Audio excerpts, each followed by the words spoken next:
Hold on to your hats, history buffs, because we're about to dive into one of the wildest chapters of the ancient world, a tale so gritty it'll make you rethink everything you know about trade and survival. Picture this.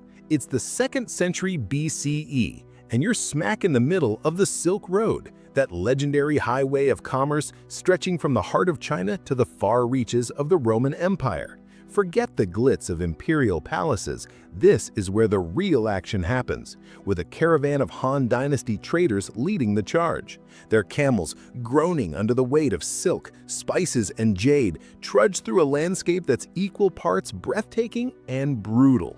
The air? Thick with the dry bite of desert sand and the earthy tang of animal sweat. These unsung heroes weren't just moving goods. They were waging a daily war against nature itself, proving that resilience can thrive where comfort fears to tread.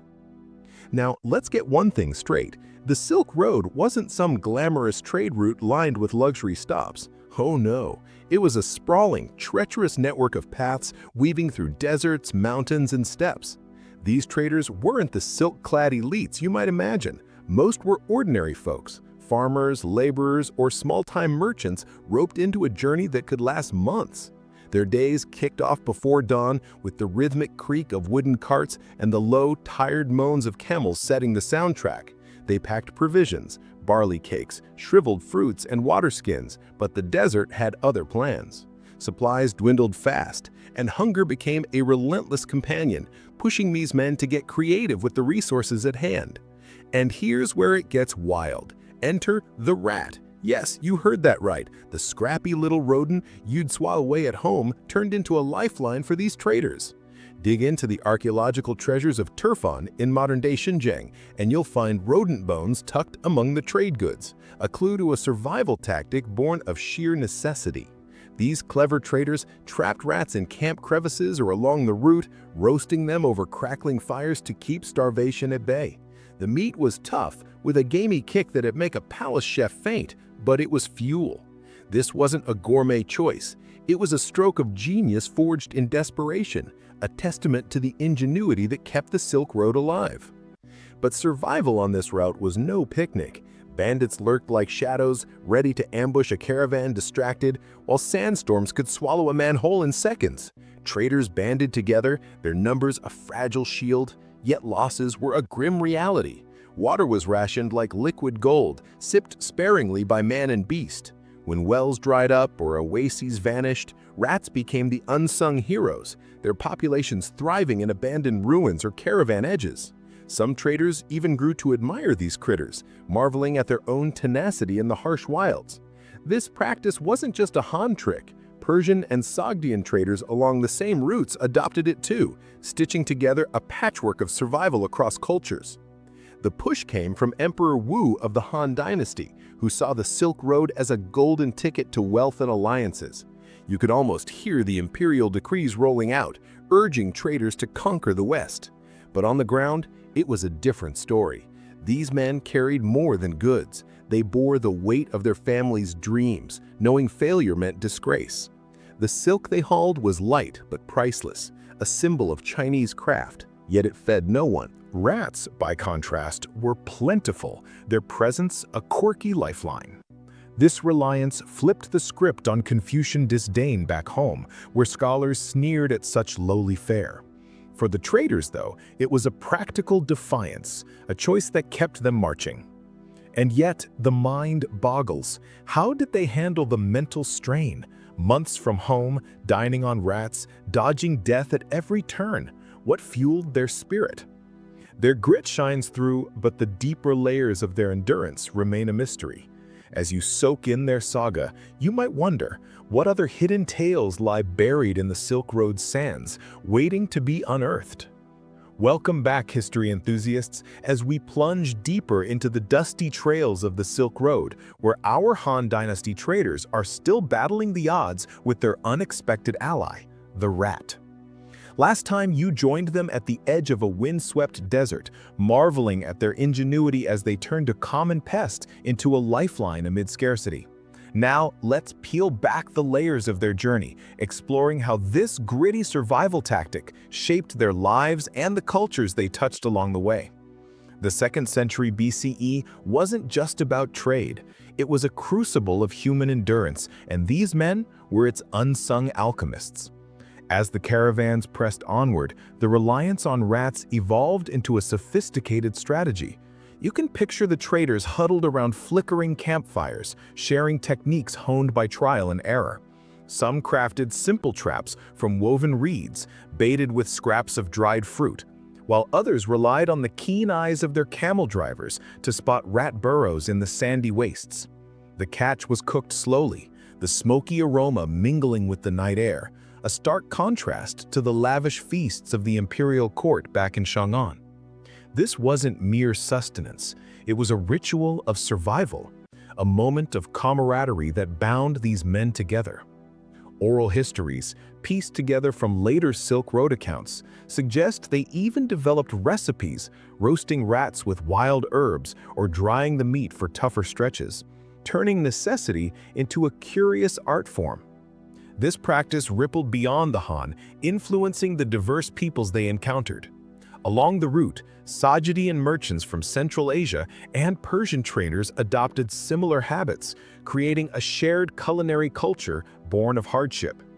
You might imagine a Sajidian caravan master trading a rat-cooking tip with a Han trader over a shared meal, their laughter cutting through the desert silence. Archaeological evidence from sites like Samarkand reveals rodent bones alongside Chinese silk and Persian glass, hinting at this cross-cultural exchange. It wasn't just food. It was a symbol of unity, a quiet rebellion against the elite disdain for such fare. Back home, Confucian scholars might have scoffed, but out here, survival trumped status. The Silk Road's dangers, however, never relented. Bandit raids grew bolder, with groups like the Xiongnu preying on weakened caravans. You can almost hear the clash of steel and the panicked shouts as traders formed defensive circles, their rat-fueled energy their only edge. Sandstorms, too, tested their mettle, burying supplies and forcing them to dig for buried rats, a grim treasure hunt. Water remained the true tyrant, its scarcity driving some to desperate measures, like squeezing moisture from cactus-like plants or trading with nomadic tribes for a single skin. The rats, though, were a constant, their populations thriving where humans struggled, a quirky mirror to the traders' own tenacity. Emperor Wu's vision fueled this relentless push, with imperial agents monitoring progress and demanding results. You might envision a stern official tallying silk deliveries, oblivious to the rat feasts that made them possible. The traders, though, carried a heavier burden. Their families' livelihoods hung on their success. The silk they guarded was a ticket to prosperity, but its weight was nothing compared to the psychological toll. Nights were filled with whispered fears of losing a camel, of never seeing home again. Yet the rat meals became a strange comfort, a reminder that they could adapt to anything. Some even named their favorite trapping spots, turning the desert into a map of survival. But the toll wasn't just physical. The isolation wore on their spirits, with months away from loved ones breeding a quiet melancholy.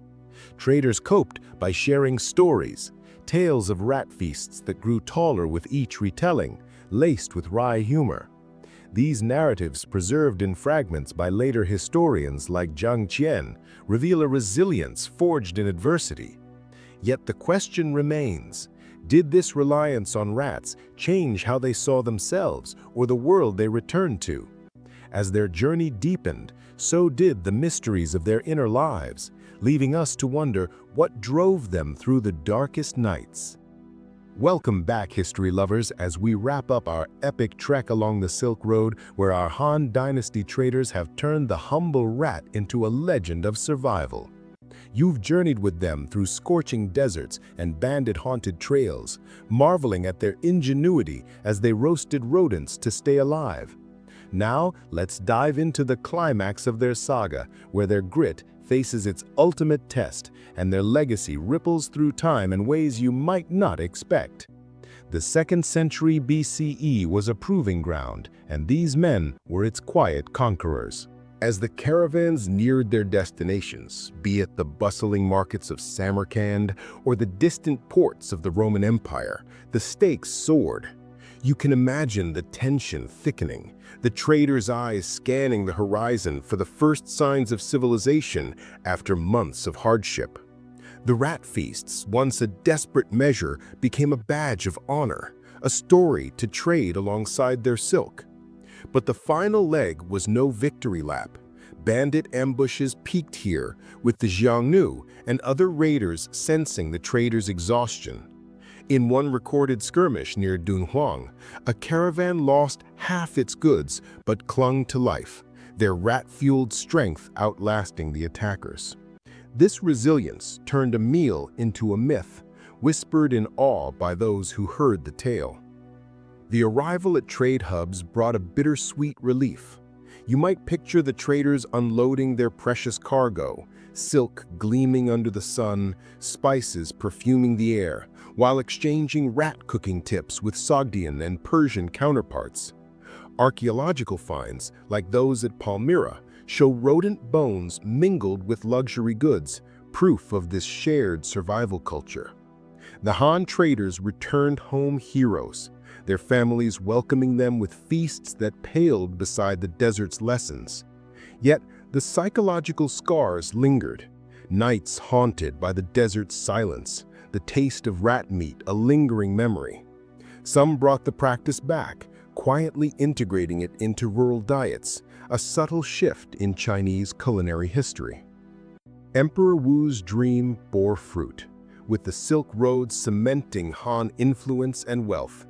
You can almost see the imperial court marveling at the influx of Roman glass and Persian gold, unaware of the rat-fueled grit that made it possible.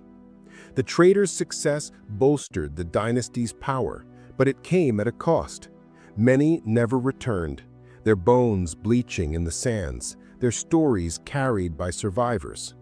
The practice of eating rats faded as routes stabilized and provisions improved, but it left a mark, a testament to human adaptability that echoed in later trade networks. This saga of survival offers a mirror to our world today.